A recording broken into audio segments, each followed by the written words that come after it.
This channel does not promote any violent, harmful, or illegal activities. All content provided by this channel is meant for an educational purpose only. Cancer Healer Center, a new beginning. আর এবার হাওড়ার দিকে নজর রাখবো। হাওড়ায় গুলিবিদ্ধ police officer, নিজের গাড়িতেই গুলিবিদ্ধ হলেন ওই পুলিশ কর্মী। ওই অফিসারের সার্ভিস রিভলভার থেকে গুলি চলে বলে অনুমান। হাওড়ার ঘোষপাড়া পেট্রোল পাম্পের সামনের ঘটনা, সিসিটিভি ফুটেজ এসেছে আমাদের হাতে। সেই সিসিটিভি ফুটেজ এই মুহূর্তে দেখছেন আপনারা। হাওড়ায় গুলিবিদ্ধ হলেন পুলিশ অফিসার, নিজের গাড়িতেই গুলিবিদ্ধ চণ্ডীতলা থানার আইসি। ওই অফিসারের সার্ভিস রিভলভার থেকে গুলি চলে বলে অনুমান। দেখতে পাচ্ছেন যে গাড়িতে, সেই গাড়ির ছবি দেখাচ্ছি আপনাদের। হাওড়ায় গুলিবিদ্ধ হলেন পুলিশ অফিসার, তিনি গাড়ির মধ্যে প্রবেশ করছেন, সেই ছবিও দেখাচ্ছি। সিসিটিভি ফুটেজ এই মুহূর্তে TV9 বাংলা এক্সক্লুসিভ। আমাদের সহকর্মী সুব্রত এই মুহূর্তে রয়েছেন আমাদের সঙ্গে। সুব্রত, তুমি যেমনটা বলছিলে আগে যে এই যে পুলিশ অফিসার হাওড়ায় গুলিবিদ্ধ হলেন, তার সঙ্গে একজন মহিলার যোগ পাওয়া যাচ্ছে, এই যোগ সম্পর্কে কিছু জানা যাচ্ছে?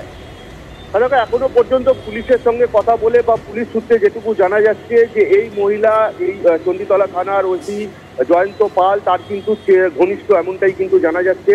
এবং এই মহিলার যে নাম, তার নাম হলো টিনা দাম, এমনটাই জানা যাচ্ছে। এবং ঘটনার সময় এই মহিলা গাড়িতে ছিল, অর্থাৎ এই হুগলি চণ্ডীতলা থানার ওসি জয়ন্ত পাল, তার যে গাড়ি, ব্যক্তিগত গাড়ি, সেই গাড়িতে সিসিটিভি ফুটেজে দেখা যাচ্ছে যে গাড়ির মধ্যেই বচসা হয় এবং তারপরেই কিন্তু হঠাৎ গুলি চলে এবং লুটিয়ে পড়ছেন এই ওসি সাহেব, লুটিয়ে পড়ছেন মাটিতে। তারপরেই কিন্তু স্থানীয় মানুষরা এসে তাকে উদ্ধার করে হাসপাতালে পাঠায়। এরপরে ঘটনার তদন্তে হাওড়া সিটি পুলিশের পদস্থ আধিকারিকরা তারা নামেন, বিভিন্ন নমুনা তারা সংগ্রহ করেন এবং গাড়িটা রক্তাক্ত অবস্থায়, গাড়ির যে সামনের সিট তাতে কিন্তু রক্ত লাগা ছিল, গুলির খোল পাওয়া গেছে এবং ওই মহিলার চোখে মুখে রক্তের ছিটে ছিল এবং তাকে এই মুহূর্তে জিজ্ঞাসাবাদ করা হচ্ছে। তবে সম্পূর্ণ ঘটনা কি নিয়ে ঘটেছে এবং আরো কারা এর সঙ্গে যুক্ত ছিল বা সেই সময় গাড়িতে এই দুজন ব্যক্তি ছাড়া আরো কেউ ছিল কিনা, সম্পূর্ণ বিষয়টাই কিন্তু তদন্তের ইখতিয়ারের মধ্যে রয়েছে। আমরা একবার একটু বিগ ওয়ালে সেই ছবি দেখে নেব। দেখুন, লুটিয়ে পড়ছেন সেই পুলিশ অফিসার, গাড়ির পাশে লুটিয়ে পড়ছেন পুলিশ অফিসার। হাওড়ার ঘটনা, এই যে ছবি দেখছেন আপনারা, লুটিয়ে পড়ছেন পুলিশ অফিসার গাড়ির সামনে। যে গাড়ির সামনে দিয়ে তিনি যাচ্ছিলেন এবং তিনি গুলিবিদ্ধ হলেন, লুটিয়ে পড়ছেন তিনি গাড়ির সামনে। আমরা গোল করে দেখাচ্ছি সেই ছবি, দেখছেন লুটিয়ে পড়লেন তিনি এই মুহূর্তে। এই যে তিনি যাচ্ছেন, যেতে যেতে তিনি এখানে পড়ে গেলেন, লুটিয়ে পড়লেন পুলিশ আধিকারিক, পুলিশ অফিসার। এই মুহূর্তে TV9 বাংলায় একেবারে এক্সক্লুসিভ ছবি দেখছেন। এই মুহূর্তে সিসিটিভি ফুটেজ আমরা দেখাচ্ছি। এই মুহূর্তে লুটিয়ে পড়ার ছবি দেখালাম।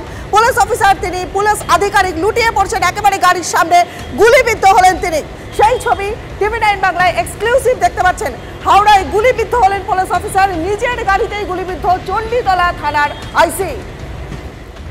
সুব্রতর সঙ্গে আরো একবার কথা বলবো আমরা। সুব্রত, এই যে লুটিয়ে পড়ার ছবি আমরা দেখতে পেলাম এবং এই অফিসারের তিনি সার্ভিস রিভলভার থেকেই তার গুলি চলে বলে অনুমান, আর কি কি তথ্য আছে?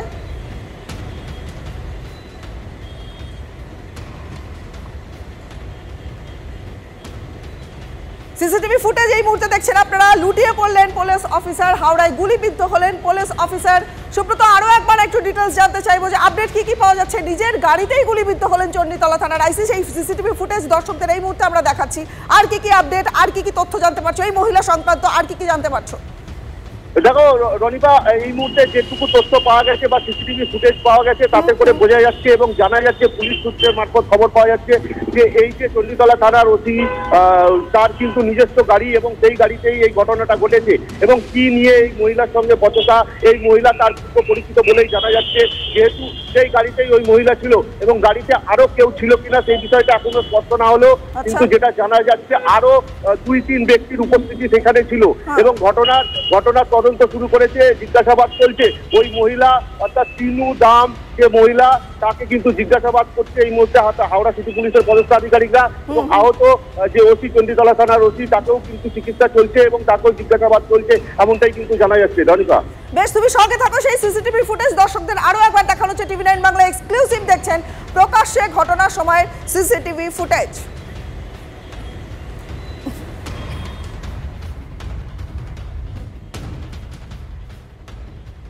রক্ত ভর্তি ছিল, ওই জন্য গায়ে হাত পায়ে জল ঢাললাম, ঢেলে বললাম যে চলে যাও হসপিটালে নিয়ে চলে যাও।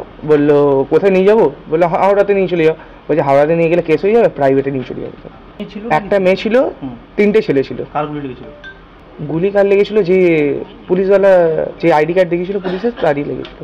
মহিলাটা গাড়ির মধ্যেই বসেছিল, আর বাইরে যে পড়েছিল বাট মহিলার পুরো মুখে রক্তে ভর্তি ছিল। আচ্ছা। গুলিটা কে করেছে, আদৌ গুলি চলেছে কিনা সেটাও বলতে পারছি না, সেটা জানিও না। আচ্ছা।